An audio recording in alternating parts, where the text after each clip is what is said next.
gentlemen, welcome aboard the Athletics Can't Wait Jets podcast, your nonstop shop for all things Jets. Now here are your hosts, Tim McMaster and Connor Hughes. Listen safely. Can't wait. Welcome into the Can't Wait podcast presented by Directv Stream. Get your TV together and the best of live and on demand with Directv.com. The Jets offensive line struggled to protect Zach Wilson on Sunday as New York fell to the Panthers 19-14.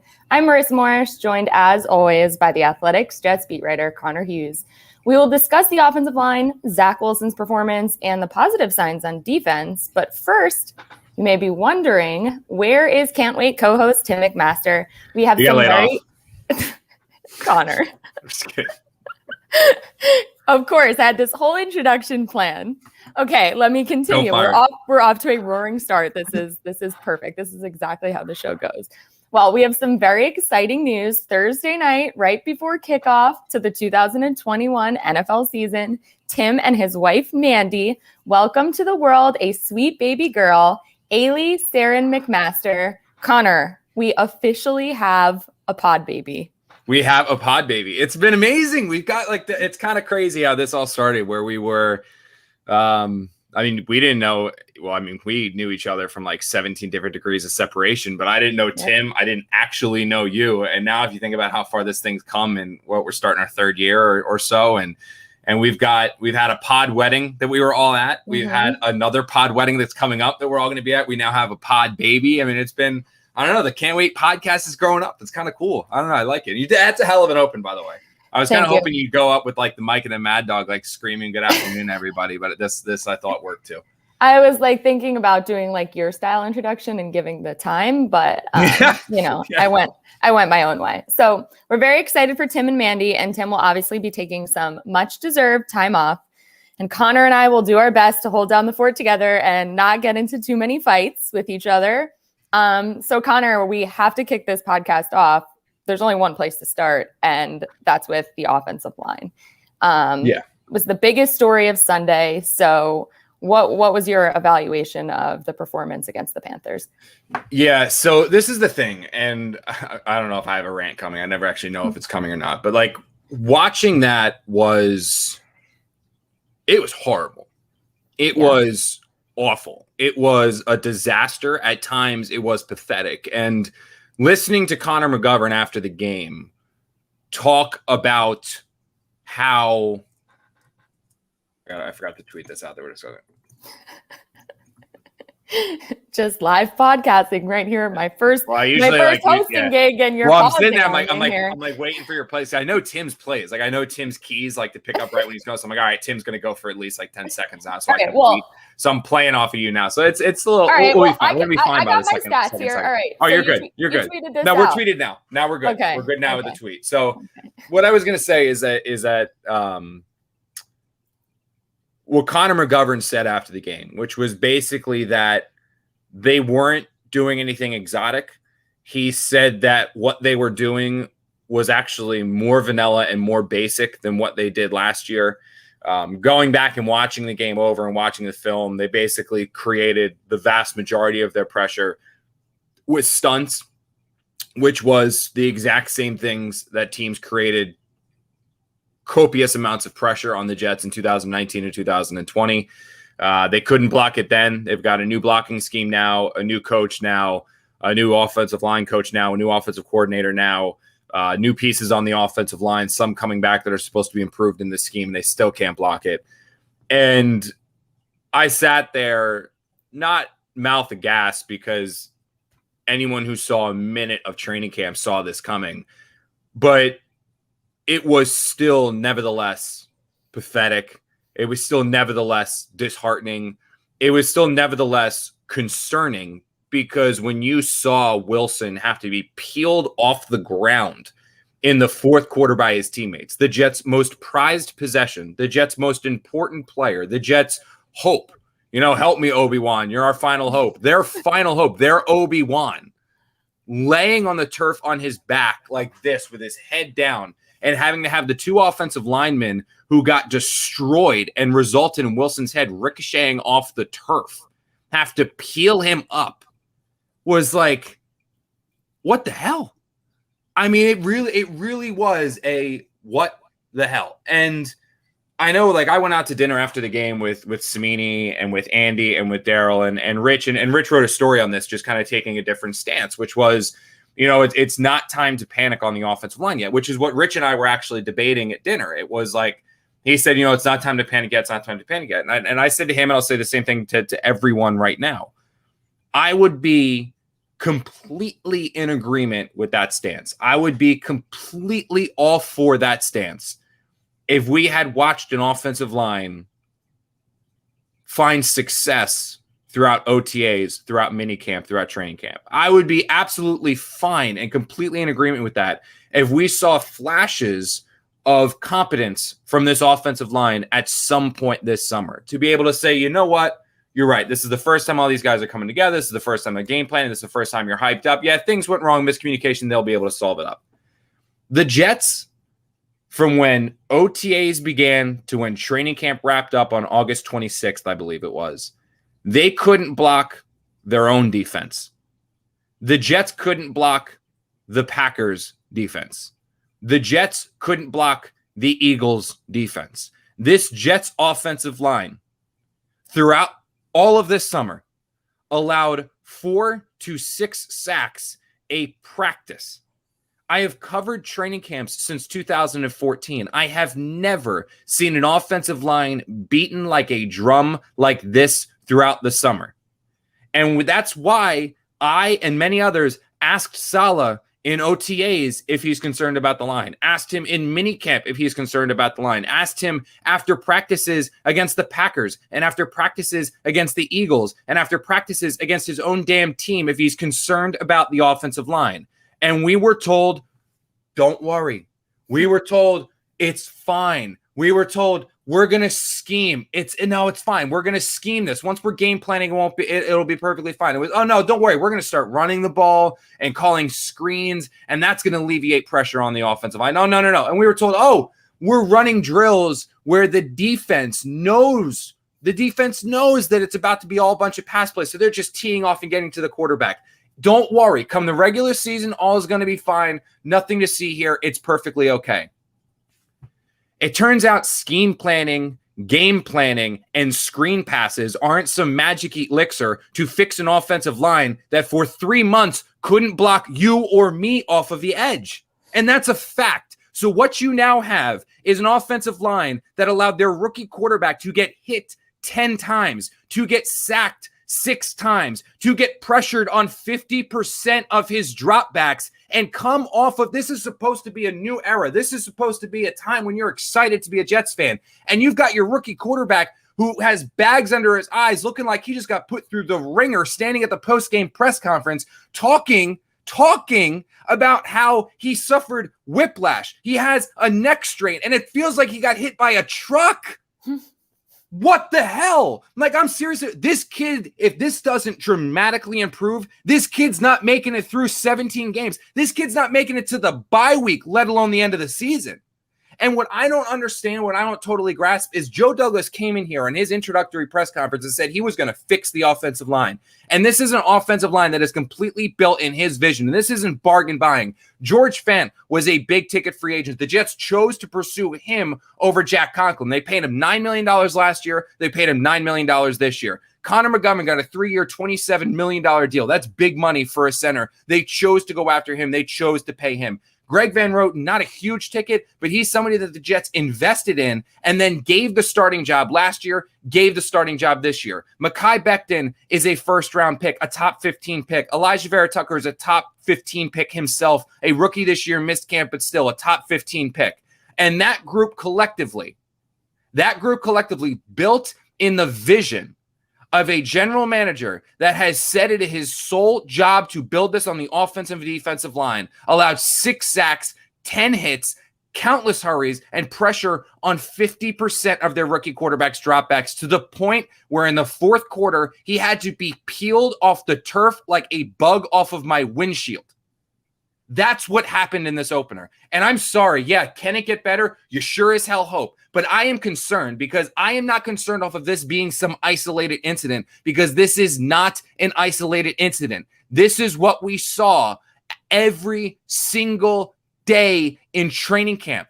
This is what we saw every single practice. It didn't matter if it was the Jets defensive line, the Packers defensive line, the Eagles defensive line, or anyone else they trotted out in front of this offensive line. They allowed 4 to 6 sacks daily. And I'm sorry, you can't hide behind game planning is going to fix this. Scheming is going to fix this. The regular season is going to fix this.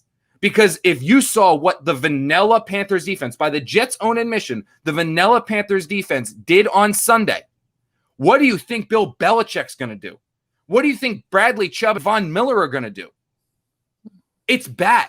It's really, really bad. And if you want, and again, you can take the other side of this coin. You can say, yes, it was week 1. The offensive line really hasn't practiced together. It's going to take time for them to gel. As they get more time, things will improve. They'll get better. You can take that stance. That's fine.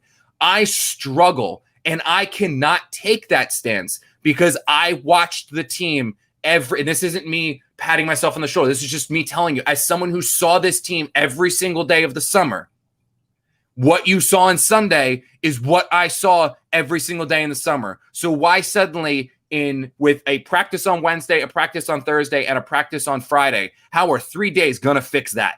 Because this isn't an isolated incident. This is months of ineptitude that now threaten to injure your rookie quarterback. And I'm sorry, I don't see how it's just going to get fixed. I'm sorry, I don't know how to fix it. All I know is that what I saw, what I feared, what I wrote a column about on August 24th and got ripped and ridiculed and torn apart because Saleh says it's not a concern. Saleh says it's not a worry. The defense knows it's just practice. It's just practice. You're making too much out of practice. It's not practice anymore. Your rookie quarterback wasn't in a red jersey anymore. Your rookie quarterback had to be peeled off the turf in the fourth quarter, which is with what I have no idea how it was not a concussion. And now he's got to do it against a Bill Belichick defense next and a talented Denver Bronco front after that. I don't know what the answer is, but your biggest fears, if you're a Jet fan, your biggest fears were realized in the opener because now it is time to sound the alarms. It is time to panic because while the offensive line is figuring this out, your rookie quarterback is getting pummeled. And there's only so many hits that he took. All those hits he took on Sunday, there's only so many of those he can take before he doesn't get back up. Well, one guy that will not be out there is Mekhi Becton after dislocating his knee, out 4 to 6 weeks. How do they fill that spot at left tackle? I mean, we saw what Sunday looked like. Like, how do they try and protect Wilson on the left side? Well, I mean, if you want a silver lining, is that like in training camp and stuff, the vast majority of the pressure came from Mekhi Becton's side. I mean, he was beat by Carl Lawson. He was beat by John Franklin Myers. He was beat by Preston Smith. And he obviously didn't practice because he suffered a concussion after he got beat in the first practice against the Eagles. So, I mean, you could say like, all right, well, maybe there's somehow like that's the silver lining in all of this, but they're going to go with George Fant at left tackle. That's going to be their new left tackle. They're going to go with Morgan Moses at right tackle. They're going to have Elijah Vera Tucker at left guard, Connor McGovern at center, and Greg Van Roten at right guard. If there is a silver lining to any of this, aside from like that little thing about Mekhi, is that they are, meaning the Jets, is that this offensive line that now they're going to trot out, they've actually practiced together. They've played a decent amount together. I mean, throughout practice last week, there were a number of times where the Jets actually worked Fant at left tackle, Moses at right tackle, and then the guard center situation I mentioned. When Mekhi was out with that injury, with the concussion, the Jets offensive line was Fant at left tackle, Moses at right, Vera Tucker, McGovern, Van Roten. So these guys, while they don't have months and they don't have multiple weeks of experience playing together, they do have a grouping of these guys where like, okay, these guys are at least, they've been on the field together at least more recently than the front that they trotted out week 1. I mean, there were no reps for the front that they trotted out week 1, aside from this week of practice when Mekhi got cleared. Now this group actually did practice together. This group did work together. So theoretically, that should at least semi-improve the communication. Theoretically, that should at least make them slightly better, and maybe it aids in some of those stunts and stuff. But I don't know. I mean, that's what they're going to do to try to replace it, and we'll see if it works. I mean, now the one thing the Jets keep clinging to, Marissa, is that they say they have 3 starting offensive tackles on this roster. They have Moses, they have Fant, they have Becton. There are 3 starting offensive tackles who they're very confident in. They lost one. Now they're going with the other 2. It's going to be Moses, who they're paying $3 million to, and Fant, who they're paying $9 million to. And if you want to know anything about Fant, at one point, the Seattle Seahawks felt that he was going to be their franchise left tackle. At one point, the Seattle Seahawks felt that he was going to be their guy. He then suffered an injury. They traded for Dwayne Brown, and then that's what, again, caused the positional rotation for Fant in Seattle until he eventually signed with the Jets. So he does have some experience and some potential there playing on the left side, and we'll see if that actually, what ends up happening with that. But that's how they're going to at least try to replace him to start here. Well, Becton wasn't the only injury on Sunday. Lamarcus Joyner. Who else? What can you tell us about what Saleh said yesterday? Yeah. Everyone went down.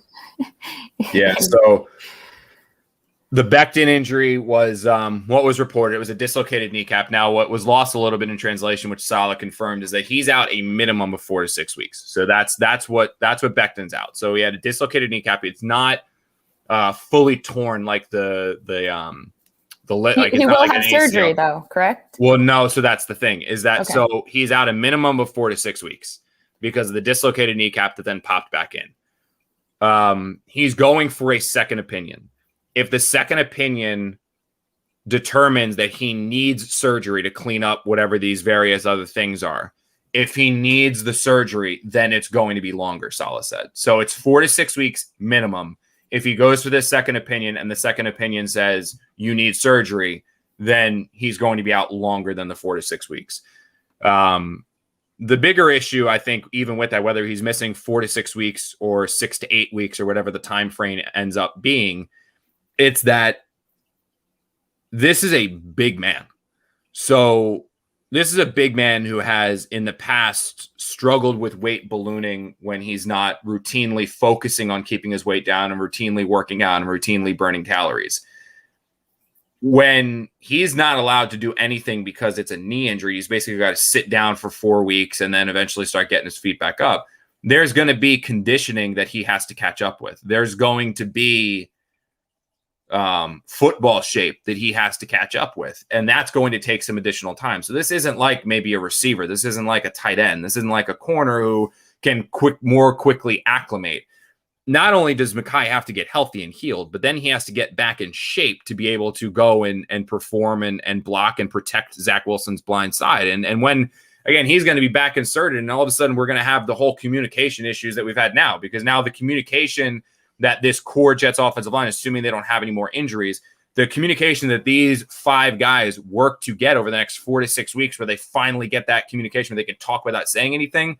Well, now you're going to be taking Fant out from left tackle, putting Fant at right tackle, putting Becton back at left tackle, and now suddenly all these guys have to learn each other again. So now, Vera Tucker's got to learn about Becton next to him, not Fant. And now Van Roten's got to learn about Fant next to him and not Morgan Moses. And now that's going to create some where they're talking, maybe the only guys that'll find would be the interior line, but there's going to be issues and concerns now because now you're switching up the offensive line at 2 more positions again. So it's a big blow to the Jets, and it's a big blow because of that, because all of the things that the Jets want to work towards, this communication, everyone being on the same page, chemistry, camaraderie, all of that is now going to take a step back because you're changing 2 positions. And when the guys come back, you're changing 2 more positions. But that's the Mekhi update, is that he's out at least 4 to 6 weeks.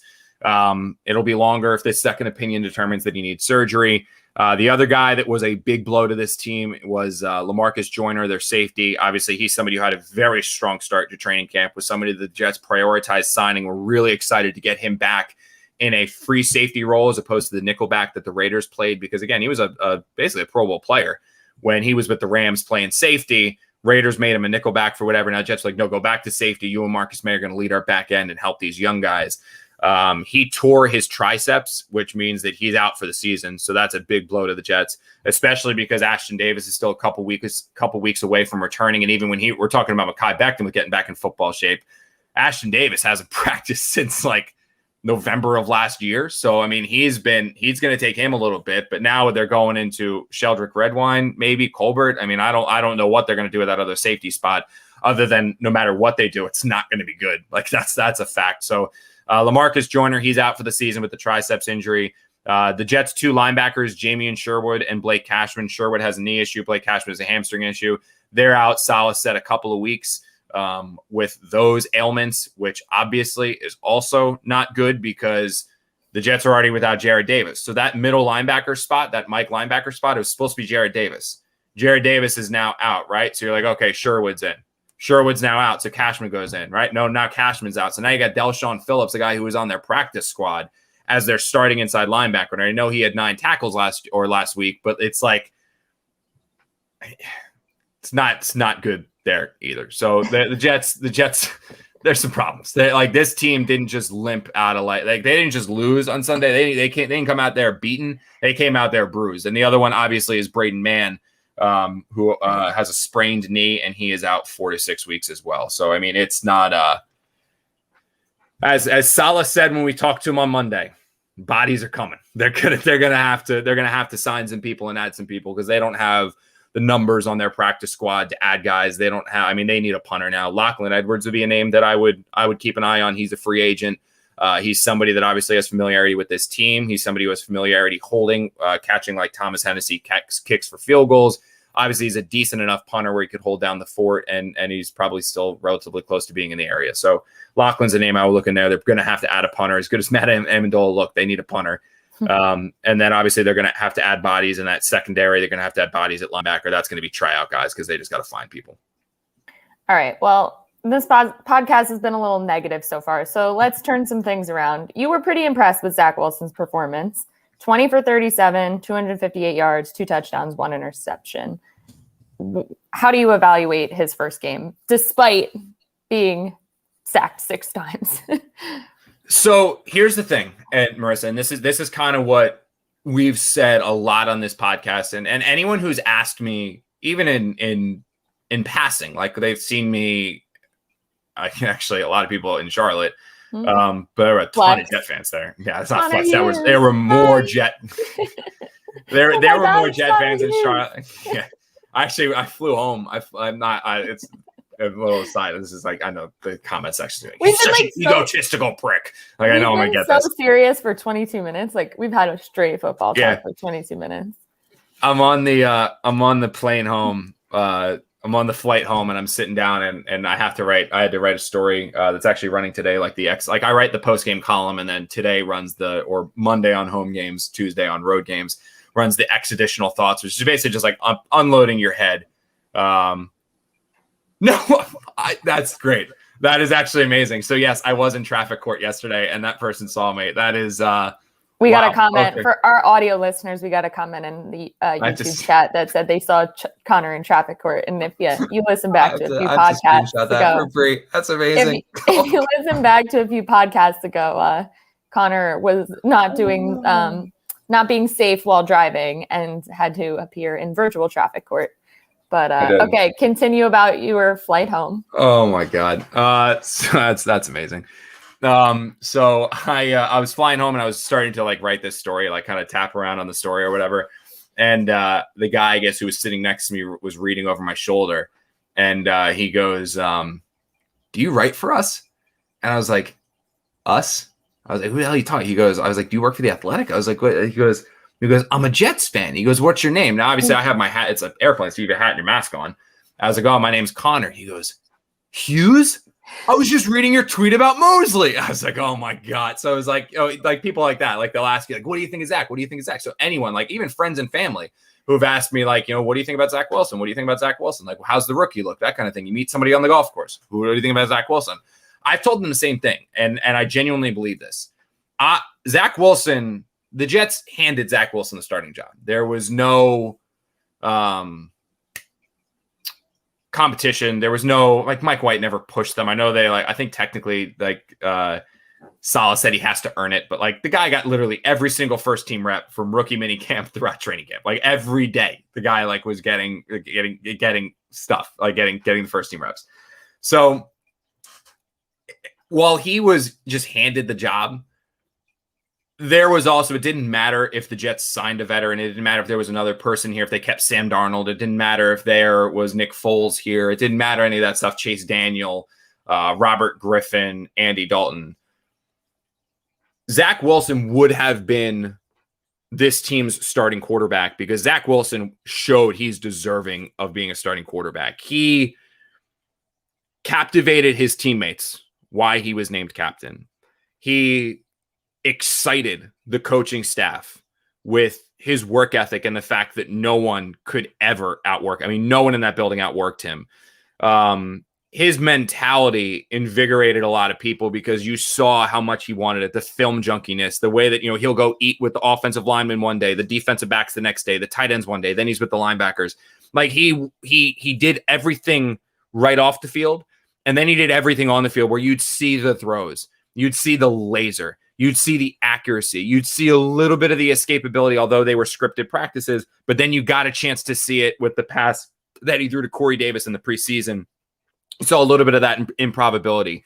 He earned that starting quarterback job. He was deserving of being the starting quarterback. And in my opinion, after watching him, I felt that not only did he deserve to play, but once he got on the field, you'd see some special things. And it wasn't going to be perfect. There were going to be hiccups. You saw the interception you threw to Shaq Thompson. That was a bad pass. Like, you saw some bad throws. You saw some off throws. You saw some times where he held the ball too long on Sunday.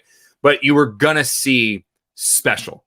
Like, you would see it. And then it's about building on that, developing it, and getting it to the point where you get really special and you get franchise quarterback. But you knew this year he was ready to play and he was going to turn some heads. Then there was always an asterisk. There was always a but. There was always a following of what after saying all that stuff. And it was, if the Jets can keep him upright. But it doesn't matter if the Jets can't keep him upright. The Jets have to keep him on his feet.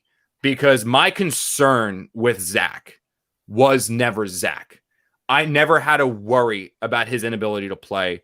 I never had to worry about this game being too big for him. I never had to worry that he would have a seen ghost game like Sam did in year 2, where it was like, oh my God, what is going on here? Put this kid on the bench. I honestly never really believed that would come. I thought every game you would always see at least something that got you to the point where you were like, yes. It was just that the Jets had to keep him upright. And in that first half, they didn't come close to keeping him upright. Now, there were also drops. Like the first half is completely different if Elijah Moore catches that 50-yard pass. The game is completely different if I think it was Tyler Kroft catches that pass on the rollout to get the first down. It's a little bit different if Corey Davis reacts slightly different on the rollout as well near the sideline, and instead of getting one hand up, gets two, and instead of it deflecting off his hands, he catches it. It's a 20-plus yard gain. There were plays there that if they're made, maybe the first half changes, maybe the game changes, because as we learned on Sunday, Sam Darnold still isn't a very good quarterback. There was like the like little plays like that, like just like you would see like if they went his way, but he was just getting his ass kicked and there was pressure in his face. And you could tell at some points in that first half, he got a little flustered by the pressure, started forcing. I think that's where you saw the interception come in. In the second half, those plays that his receivers were not making, they were suddenly getting made. Those plays that his receivers were not putting together, they were suddenly putting together. Zach suddenly got more comfortable because the pressure was still there in the second half. Zach is now suddenly starting to get more comfortable in the face of pressure, started moving out, getting on the run, and making throws on the run. And that's where you saw, what was it? 17 of 21, 176 yards, 2 touchdowns, no picks, and 123 quarterback rating. What you saw in that second half is what Zach Wilson's capable of. That second half from Zach Wilson was more impressive than anything Mac Jones did, anything Trevor Lawrence did, and then you can also throw in Trey Lance and Justin Fields, although those guys only play, like 10, 15 snaps each.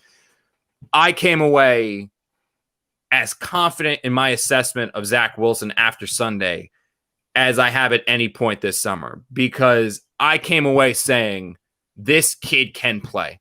I genuinely believe this kid is special. I genuinely believe the Jets have it here. I'm more confident.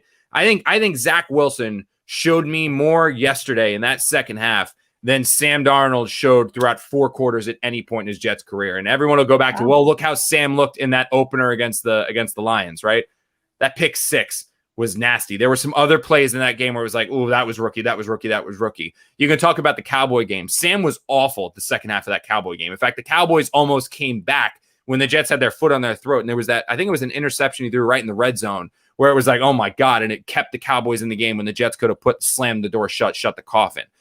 Zach Wilson has already shown me more than I think Sam ever did. He's already made more impressive throws than Sam ever did. And to do it in the face of unrelenting pressure told me even more than anything. And I can't wait to watch him week in and week out. I'm excited to watch what Zach Wilson does against the Patriots. I can't wait to see him against the Broncos. I want to see him against the Falcons in London. I can't wait to see all these things, see with my own eyes, because I really think like there's something special here. And you're going to see little bits and pieces of special week in and week out and hope it builds and builds and builds. And suddenly there's more and more and more special as this season goes on. But it all comes down to keeping him upright, because ultimately all of this is pointless. All of this is irrelevant if the Jets can't keep him upright, because like we said earlier, Zach survived this one. He only had to be peeled off the turf. He came up, he threw that touchdown to Corey Davis. But if he takes another licking like that next week and lickings after like that the next week, eventually he's not going to get up. It's similar to what we said about Sam Darnold his rookie year. Sam was taking these same shots his rookie year, and it was like, when's it going to catch up to him? When's it going to catch up to him? When's it going to catch up to him? It caught up to him in the Dolphin game when he showed up to practice in a walking boot and was out for a month.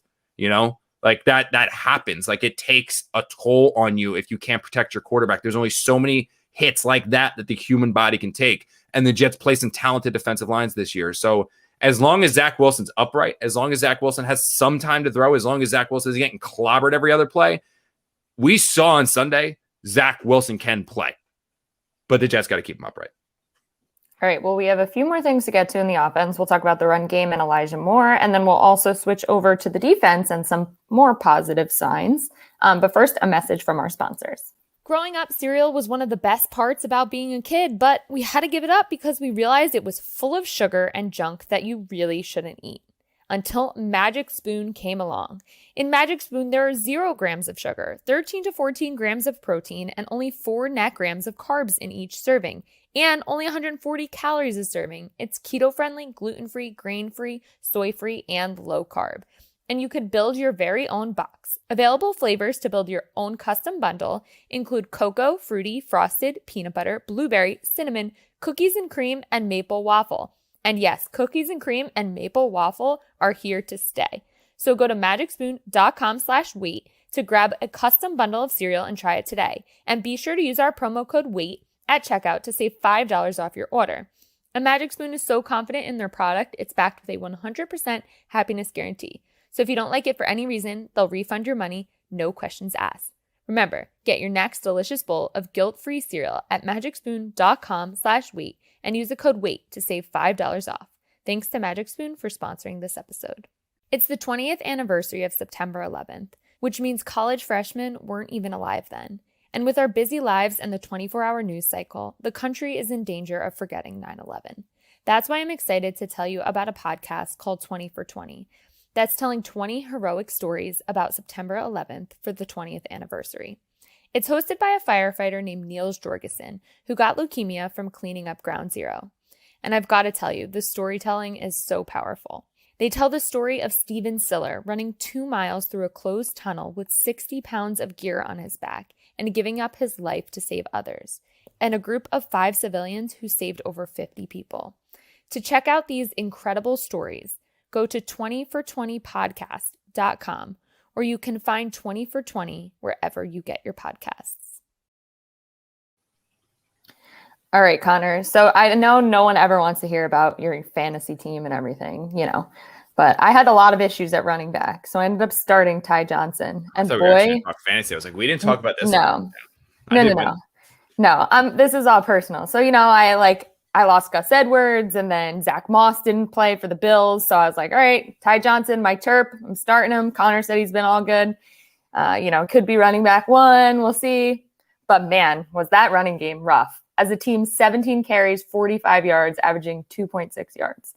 Tevin Coleman, 9 carries for 24 yards. I mean, that's got to improve in order to be successful. Not that it makes your fantasy team any better, but Ty did play more reps than anyone else. Like, I think it was no, you were right. You were right in playing him over the others.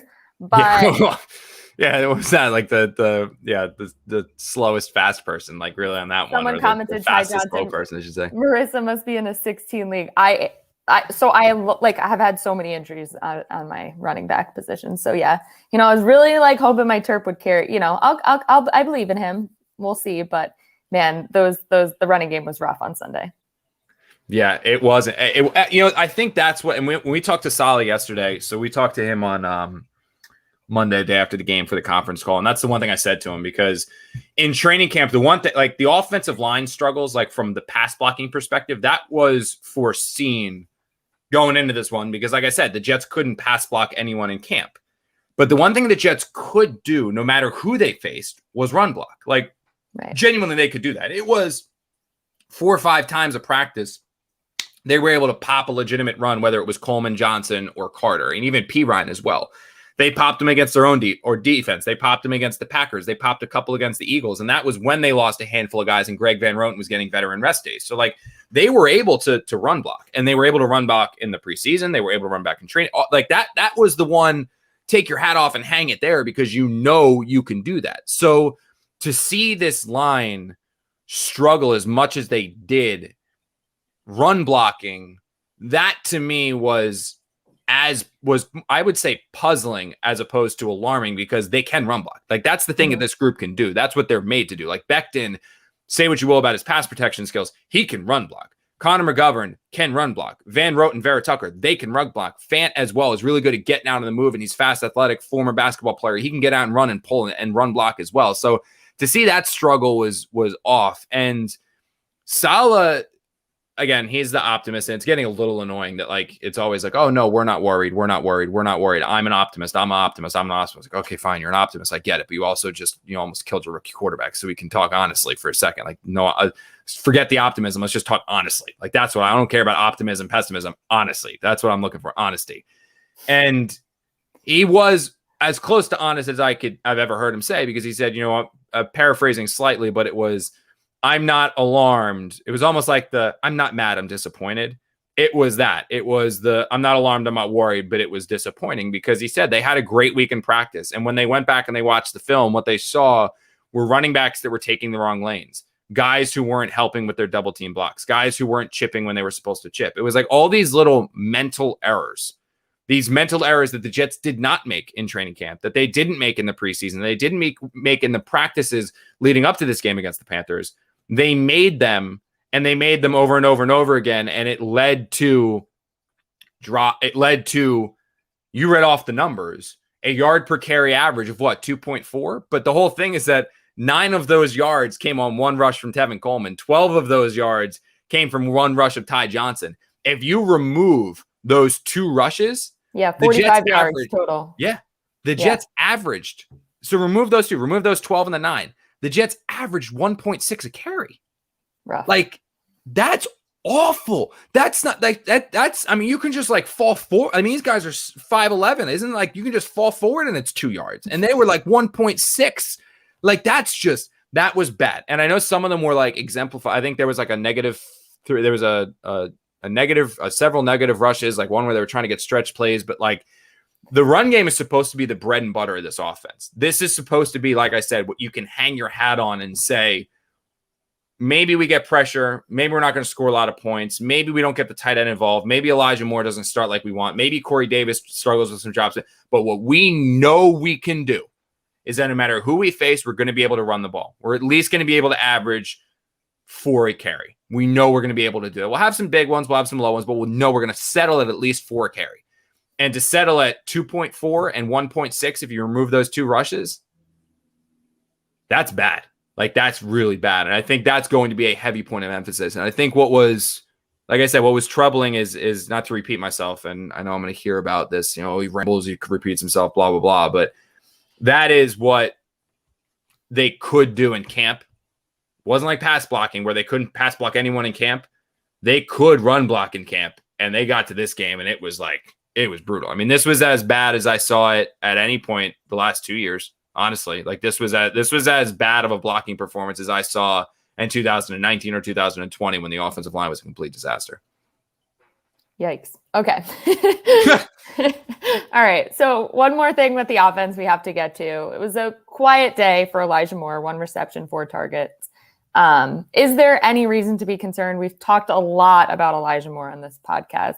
You don't think there's too much worry about that, right? No, I wouldn't. I mean, what I think people, and I know people like that was to me was like disappointing and upsetting because I was so excited to see him playing a game and more excited for like Jet fans to see him playing a game because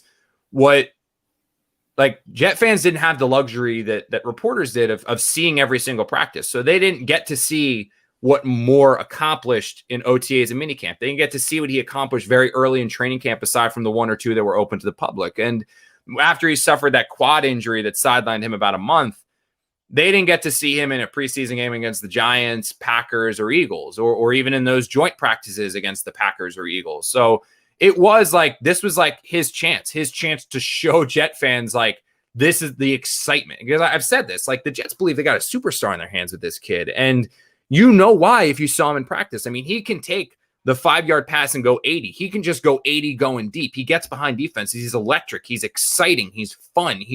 There's more talent in his 5'9" body than any other receiver that has come through this place, probably since 2015 when the Jets had Eric Decker and Brandon Marshall. And Moore is more explosive than both of those guys. So to see him come out and catch 1 pass for -3 yards, the drop for 50, or the drop for what it would have been a 50-yard gain, it was like, oh. But the one thing I will say is, like, this was Moore's first game action since he was back at Ole Miss. You know, this was practices when you're leading up to the regular season are very different than practices in training camp, because practices in training camp are more intense, more team drills, more ramps you up, more prepares you for a game. When you're practicing during regular season, it's card days, which we've talked about on the podcast before, where it's the starting offense against the scout team defense. The scout team, the coaches hold up a card in front of the scout team defense, with the play they are going to run, which is a play the Jets are expecting to see on Sunday. And then the offense reps against the play that they're expecting to see on Sunday. So the defense, it's not the Jets starting defense that Elijah Moore is going up against. It's the scout team defense. And he's not seeing a full speed, 100 miles per hour defensive play where these guys are comfortable and know what they're supposed to do. He's going up against a defense that is learning the play they're going to run 12 seconds before they run it. So it's good to mentally prepare you for the game, but to physically prepare a player who's been out for a month, it's a little bit tough. So I think what you saw on Sunday was rust that needed to be knocked off for Elijah Moore. I think there was some, because again, he had a quad injury, so he couldn't like run and get his stamina up. It was some stamina regaining that he had to get. It was him finding that comfortability again with Zach Wilson. It was a ramp up game, if you will, but unfortunately it was a ramp up game that came when the game counts. So that kind of was I think played against Moore. I'm not worried about that kid at all. I'm not concerned with that kid at all. In fact, we talked about the story we wrote on him early in the summer where he's got the names of all the players that were drafted ahead of him written on his bathroom mirror. It would not surprise me if there is at Panthers 1 for -3 written on that mirror now too, to remind himself every single day that in his NFL debut, he caught 1 pass for -3 yards. And he's going to use that as motivation to go out there this week against the Panthers and then against the Broncos, and then against the Falcons, and really remind people of what he can do. The drop was bad. The drop pissed people off, obviously, because what it could have done to change the game. But I think this was just a kid that needed some time to get back into the swing of things. And unfortunately was just thrown right to the wolves and said, like, fend for yourself, given like a plastic fork to defend himself, and like, go ahead, fight him off. And you saw the trouble with it. I mean, he's a player that catches that 50-yard pass 20 out of 20 times. I mean, I every training camp practice he had, I don't remember him dropping a single pass, not one. Deep ones, short ones, all those. Like, so I think that was just maybe a little bit of nerves. He'll knock him off. He'll be ready to go next week. I mean, of all things to be concerned about with the Jets after the opener, Elijah Moore is, in my opinion, last on the list. All right. Actually, I lied. One more quick note on the offense, and we did just get a comment about this in the chat from Michael Basso. Where was Mims on Sunday? Mims only played 3 reps and no reps on special teams. What do you make of this? And is this a concern when guys like Crowder and Cole come back? I wish I should just start pleading the fifth when it comes to Mims question. So I'm going to answer it 2 ways. First way is going to be what Saleh basically said to us yesterday when we asked about this. Second way will be my opinion on the matter. So I can hopefully separate this and make this so that Connor doesn't hate Mims. Connor, anyone who watched my Twitch stream knows that I don't hate Mims. He's money Mims, and he's actually a beast in Madden. And I moved him to tight end because I needed to get him on the field, and he was actually tearing apart. I had 2 injuries because I traded for Zach Ertz, and I put Mims at tight end. And he actually almost led me back, but I lost the game, which sucked. Madden still really, really sucks. That's not a very good game. All right. So the reason why Mims only plays 3 reps, he right now is buried on the depth chart. Ahead of him on the depth chart, do not listen to what Saleh said in a press conference in August. Don't just kind of put aside the good game he had against the Giants. I'm just telling you where he is working in practice, the number of players who are working in front of him. This is not coach speak. This is literally the Jets depth chart. It is, and you saw the depth chart on Sunday against the Panthers, and you saw it based off of the reps that everyone got. It's Corey Davis, Elijah Moore, Braxton Berrios as 1, 2, 3. Then it is Jeff Smith. Those are the 4 Jets receivers. Then Denzel Mims. That's why Corey Davis and Elijah Moore played 50-something reps. That's why Braxton Berrios as a slot played 30 or 40 reps. That's why Jeff Smith played 9 reps and Denzel Mims played 3. When Keelan Cole and Jamison Crowder get healthy, both of those guys jump Mims and probably Jeff Smith. So the Jets depth chart then goes to Corey Davis, Elijah Moore, Jamison Crowder is 1, 2, 3, Keelan Cole, Braxton Berrios, Jeff Smith, Denzel Mims as 7. I know that's the case because I've also seen the rotations throughout practice, and he works basically with DJ Montgomery and Vincent Smith, who are the 2 practice squad receivers who aren't even on the 53-man roster. The reasoning for that, Saleh explained to us yesterday. And the reason why Mims only played 3 reps yesterday is because the guys in front of him on the depth chart play ahead of him on the depth chart. That's why. What he said without directly saying it to Mims, and Saleh has done this before, you just need to read between the lines and you need to find it because he can be honest. He just won't ever say it directly. You got to read between it. Mims doesn't know enough of the playbook to warrant extra plays. I know he checked in and immediately caught a 40-yard pass. So we're going to get to my point on all of this after. I'm just telling you from a coaching perspective, this is the coach's point of view. And then I'll get to the fact that I completely disagree with it, right? Because the guy should be on the field. Like I completely disagree. This is coach's film, coach's opinion. They doesn't know enough of the playbook to warrant going in. What Saleh said is that he has the guys in front of Mims are going to play ahead of Mims.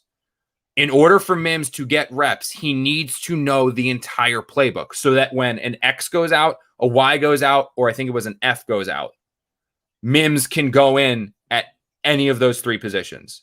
So obviously, as you know, as receiver, there's 2 outside, X and whatever it is, and then so I think all that like X, Y, Z, all that. I've had it explained to me before, but it's 2 outside and then a slot receiver. Mims knows the outside plays.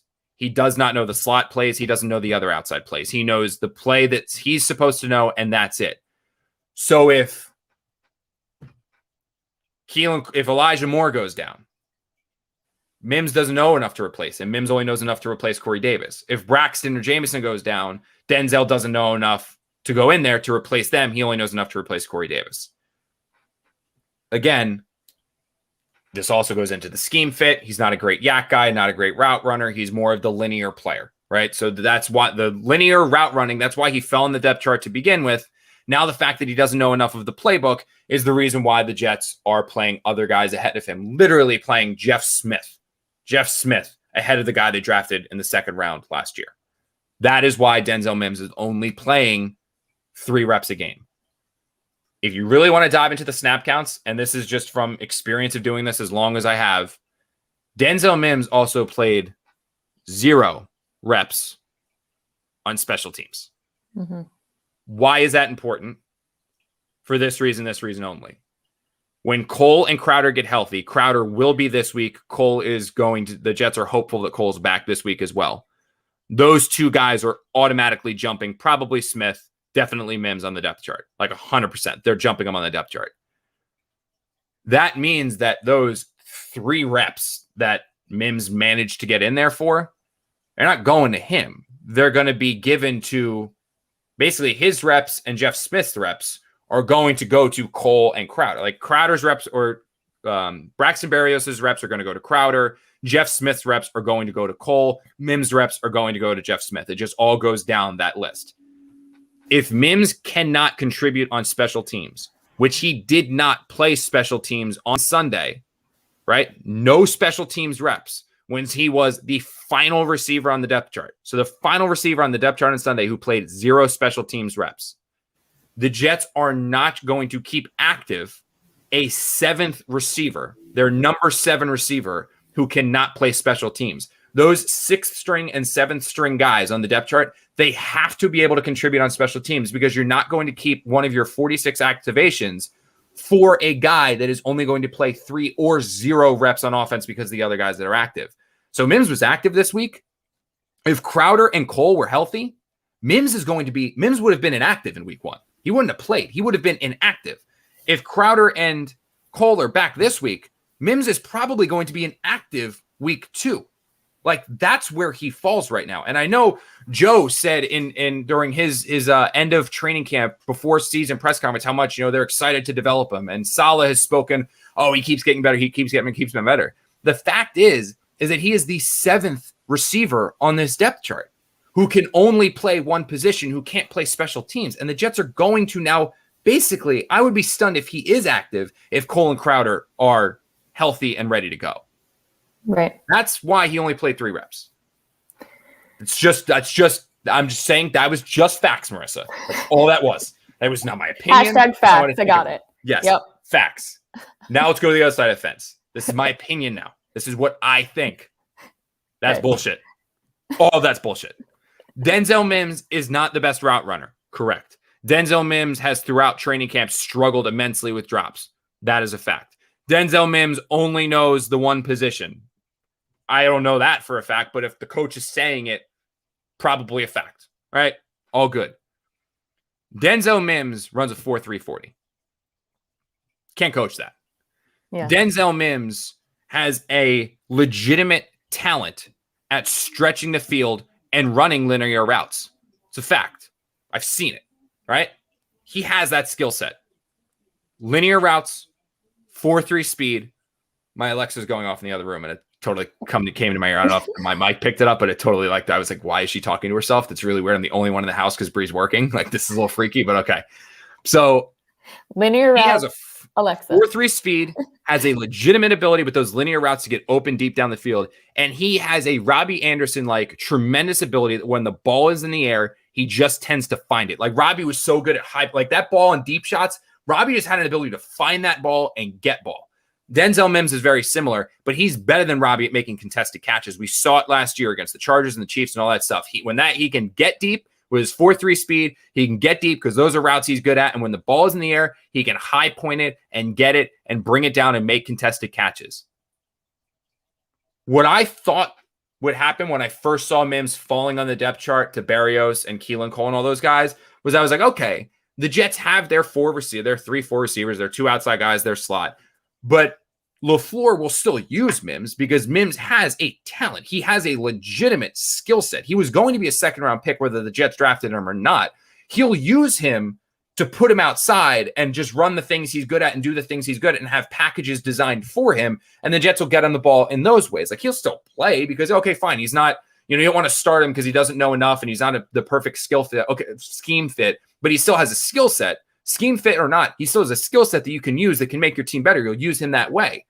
The fact that they've gone from he's not a scheme fit, he doesn't know enough of the offense, he's behind on the depth chart, so he's just not going to play no matter what his skill set is, that's mind-boggling to me.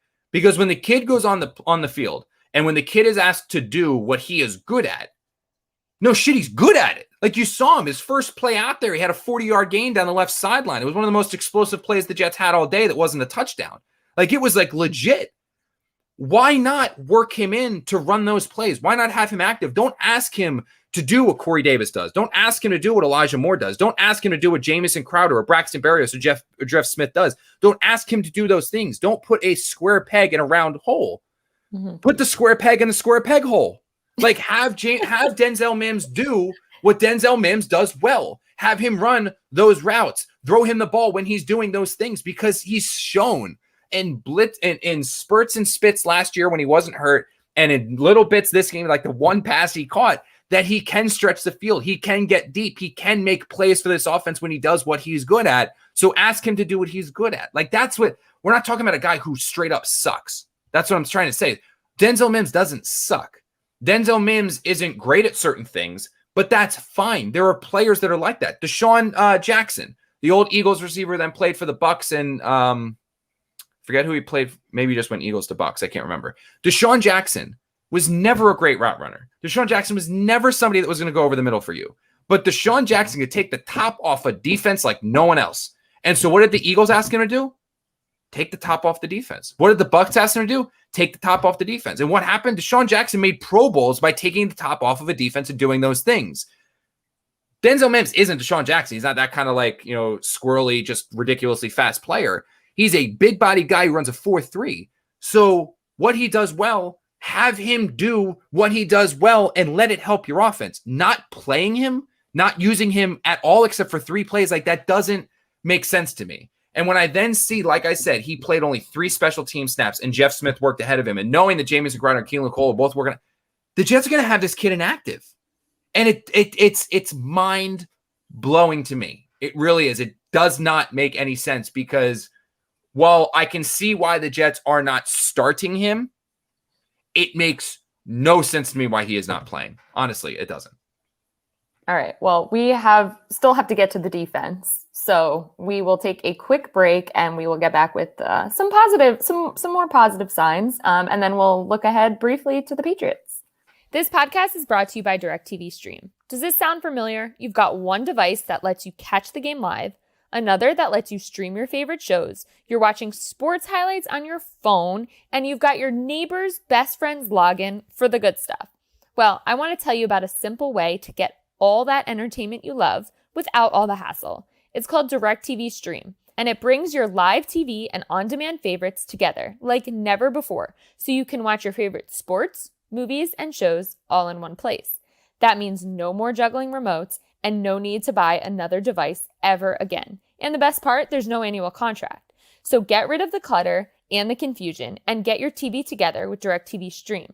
You can learn more at directv.com. Compatible device required. Content varies by package. It's September, which means football season is back. And for many of us, there's no better way to celebrate and enjoy the games than by having some skin in the game, which is why BetMGM remains the exclusive betting partner of The Athletic. And as a fan of The Athletic, you can bet $10 to win $50, plus get a free 3-month subscription or extension to your subscription with The Athletic when you bet with BetMGM using our promo code. Just sign up at betmgm.com and use the promo code TheAthleticPod at checkout to take advantage of this special offer from the king of sportsbooks.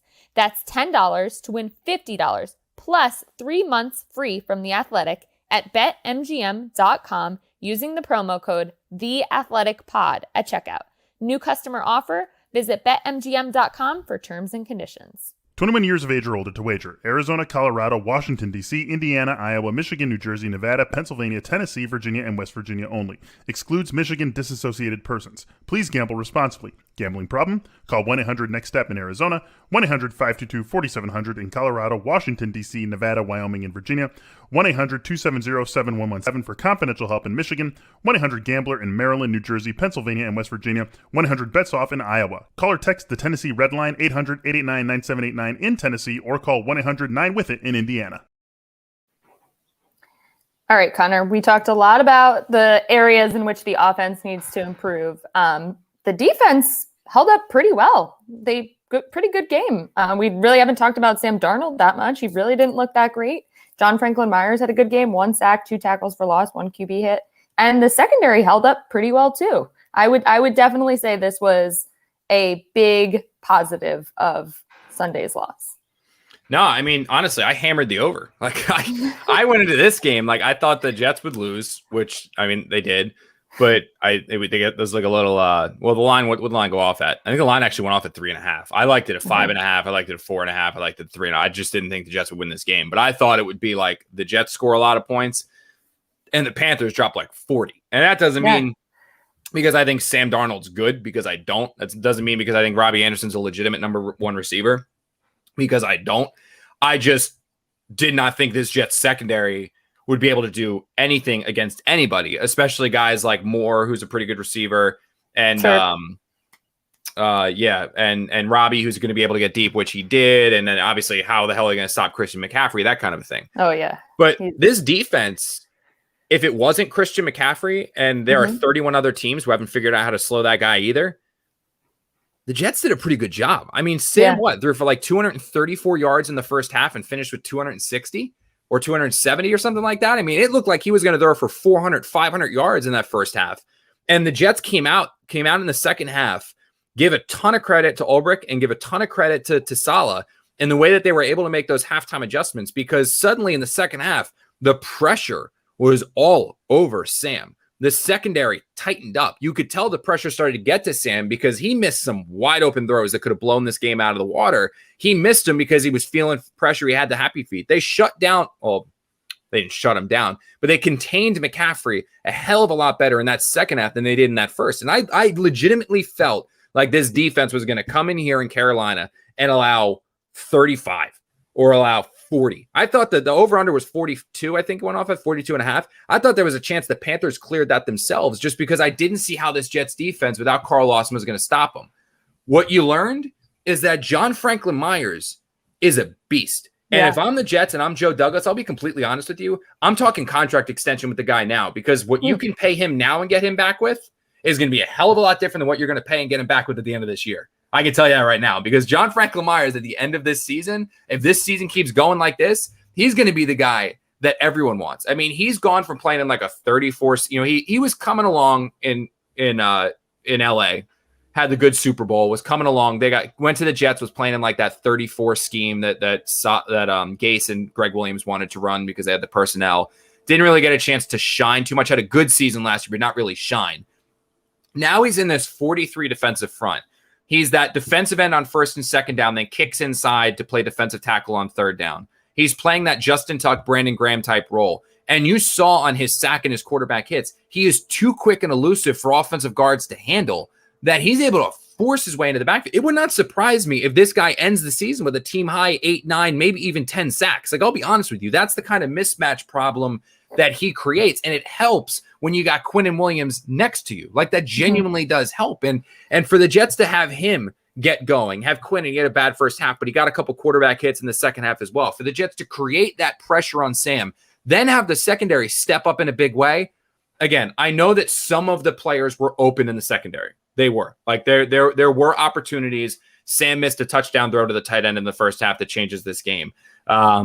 Christian McCaffrey and Sam Darnold botched that the fullback got involved. The botched snap by the 5-yard line. If that doesn't happen, you're talking about 14 points now added to the scoreboard, and maybe this is a completely different game. And then if that's the score, maybe things get out of hand in the second half. But give the defense a ton of credit. Yes, Sam missed throws. Yes, Sam didn't play a great game in that second half, but the Jets defense tightened up. They created pressure despite the fact they didn't have Carl Lawson. They tightened up their coverage on the outside with Javelin Guidry and Mike Carter and Eccles and Bryce Hall as your cornerbacking rotation. Their secondary, their safeties held their own when Colbert had to replace Redwine, who had to replace Joyner.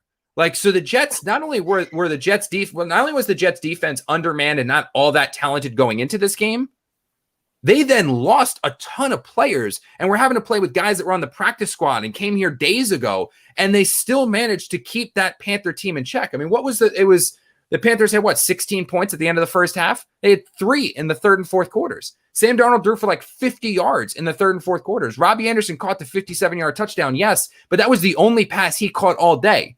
If it wasn't for Christian McCaffrey, who is, I've never watched Christian McCaffrey play in person. He is so fast, so elusive, and literally so unstoppable. The guy had 89 receiving yards and 98 rushing. I mean, almost 100 yards each without a touchdown. If it wasn't for Christian McCaffrey, the Jets honestly might win that game. Like, because Sam's game, like Sam's stats were compiled by him sitting in the pocket waiting for Christian McCaffrey to get open and then dumping it down to him. If the play didn't go to Christian McCaffrey, the play didn't work. Basically, is how this offense worked. It was Christian McCaffrey, one back shoulder on that really nice back shoulder on the left side of the field, a couple open guys, and Robbie Anderson was also wide open. Like, there was no like moving up and down the field on the Jets. I mean, I give this defense a ridiculous amount of credit for the way that they held together. And the one, I would say that this unit reminds me a lot of the 2019 one with Greg Williams. A lot of 2019 comparisons today, comparing the offensive line to 2019, the defense to 2019. This one's a good one, though. This is like a good comparison. Seriously, though, because like I honestly believe that like the defense is going to be one where they're going to get beat at times. They're going to have bad games at times because there is a legitimate talent discrepancy between them and a lot of the offenses and receiving cores and quarterbacks that they're going to be facing. Like, there's going to be some bad moments. They're also ridiculously young, so there's going to be rookie moments. But these guys are so young and so feisty and so fiery that it's going to be a defense that this fan base can get behind, because you're not going to have, like you did with Darrelle Revis in 2016, you're not going to have what you had with Tremaine Johnson. You're not going to have what you had with Mo Wilkerson. You're not going to have what you had at times with Sheldon Richardson. You're not going to have what you had with those guys where they would be lackadaisical, cavalier, sometimes take plays off. These guys are going to have their foot down on the gas pedal every single snap of every single game. And like I said, there is a talent discrepancy. There's going to be plays that the Jets lose. There's going to be games that the Jets lose. There's going to be plays that don't work. There's going to be moments where you're like, what the hell just happened? Oh my God, that looks so bad.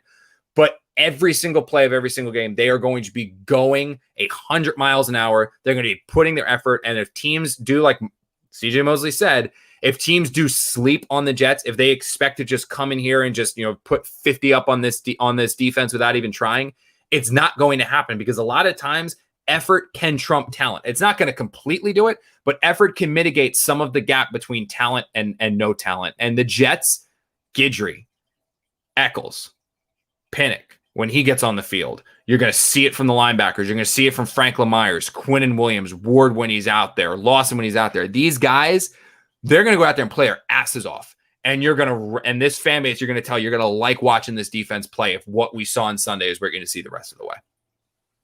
All right. Well, we have been going very long here, but we cannot end this podcast without giving a shout out to the MVP of the game, Matt Amendola. Let me tell you, that was very impressive. I love a good story, being the, sappy journalism. Connor, what was that? Sorry. I thought somebody tagged me on something on Instagram, and I was like, I don't know what this is. It looked like a meatball sub. It was kind of scared me for a second. I was like, what is this? I don't know. You got people that watch this show that were in traffic court with me. I'm a little court with me. Connor's attention. Oh, great. Now I lost him. Connor's attention span going an hour and 7 minutes. Oh, and now it's just me. This is wonderful. Maybe I'll just start reading the comments in the chat. Oh, he's totally unplugged. This is classic. Of course, this is how the first podcast that I'm hosting would end. But yeah, shout out to Matt Amendola. Very impressive. First game, comes out there, fills in for Brendan Mann. I have no idea what happened. You just got me solo on here. Yes, I did. I was actually cracking up at that, but I swear to God, StreamYard just shut. It just shut off, and it just said everything disconnected. I'm like, but I see everything. I'm right here. So I don't know what happened there. I'm sorry. Okay, sorry, I left you made me a little nervous. I was about to end the show. But yeah, shout out to Matt Amendola. Very impressive his first game when Brendan Mann went out. He stepped up in a huge way. That was impressive. So special teams get some love too. I know we devoted basically this entire show to the offense and, defense there at the end, but got to give special teams some love. So seriously, what I thought was okay. Continue. I was just going to say about Amendola, I said that what was wildly impressive to me about him was just what he did. It was like the fact that he told us yesterday he had never punted in a game before. Not obviously as a rookie, so never in the NFL, never in high school, never in college. And then he comes out and he does that, averaging almost 50 yards a punt with a 65-yard boomer, 2 inside the 20. I mean, that was wild. Now, the Jets obviously still have to add a punter after that, but for him to come in and do that the way that he did it was not only remarkably impressive that he did, but almost unbelievable that nothing went wrong. That's why Matt Rule called the timeout on the holding play when Braden Mann went down. She's like, "Oh, make the kicker punt." Yeah, this is good. Right. The guy booms at 50-something. I was like, all of us are in the press box. I was sitting next to Andy, and we're like, "It's actually pretty good." And then the one after that goes 65 yards to the point where he kicked it so far that I thought Braden Mann was back in the game. That's what I had looked down. I was like, all right, the Jets are punting. I saw Braden Mann kicking into the kicking net. I see a punt go 65 yards. I'm like, oh, Braden Mann came back in. Nope. It was Amendola. It was amazing. It really was amazing. Give that kid a ton of credit. And especially his first NFL game. NFL game. Pretty awesome. All right, Connor. We've been going way too long here, but real quick, final thoughts for this week ahead of the Patriots. We will have another podcast breaking down the Patriots, so we don't need to get too into the weeds. But what are you looking to see change? What are you looking for the Jets to adjust this week? Protection. That's the big thing, because Bill Belichick's going to see how this Jets offensive line struggled in week 1. Becton's out. No, it's another rotation coming in, and he is going to take what the Panthers did and exponentially complicate it more for the offense, to the point where if the Jets were confused by Matt Rule and the Panthers' vanilla defensive scheme, what the hell do you think Bill Belichick's going to do? And he's going to want to shove it down Woody Johnson. Bill Belichick knows Woody Johnson's back home now, and he's going to want to show that my rookie quarterback's better than your rookie quarterback, and the best way to do that is defensively. And he's going to bring Judon. He's going to bring blitz packages. He's going to give coverage looks that Zach Wilson's never seen, and that it's going to be ugly if this pass protection doesn't get better. Because if you thought the Panthers could get home, just wait to see what Bill Belichick draws up, because he wants this game, and they got to get better. They got to get better, or it might be Mike White time week 3. Yikes. All right. Well, hopefully Zach Wilson will not be seeing ghosts. And we will have a full Patriots breakdown on Friday morning, 9 a.m., I believe, if Connor can. Connor's been waking up early. So very, very impressed with Connor. No clue why. Lucy's not. Lucy's been passed out in this corner the entire time. I know she just looked up at me. I know Bree tuned in and she screenshotted Lucy. She's like, I know Lucy was joining the podcast today. Been here the whole time too. I think she left when I was during the offensive line rant when things got a little tense. She got up and left. She can't handle when I'm angry or when I'm yelling. So she got up and walked out of the room, but then she came back in.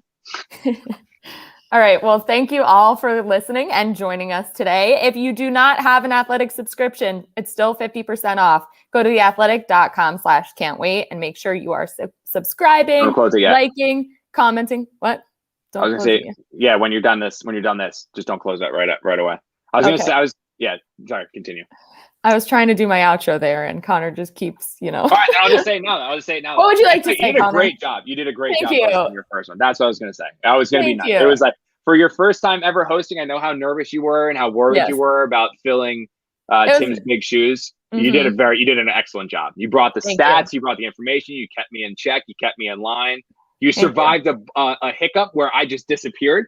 Not even trying. That wasn't even that was like when they used to have the old Sports Center thing where like be an anchor for a day, or like the anchor competition, they would cut off the teleprompter. I was just totally gone. You kept going. You were fine. You're ready to close the show all by yourself. So a round of applause from me and everyone in the comment section. Thank you.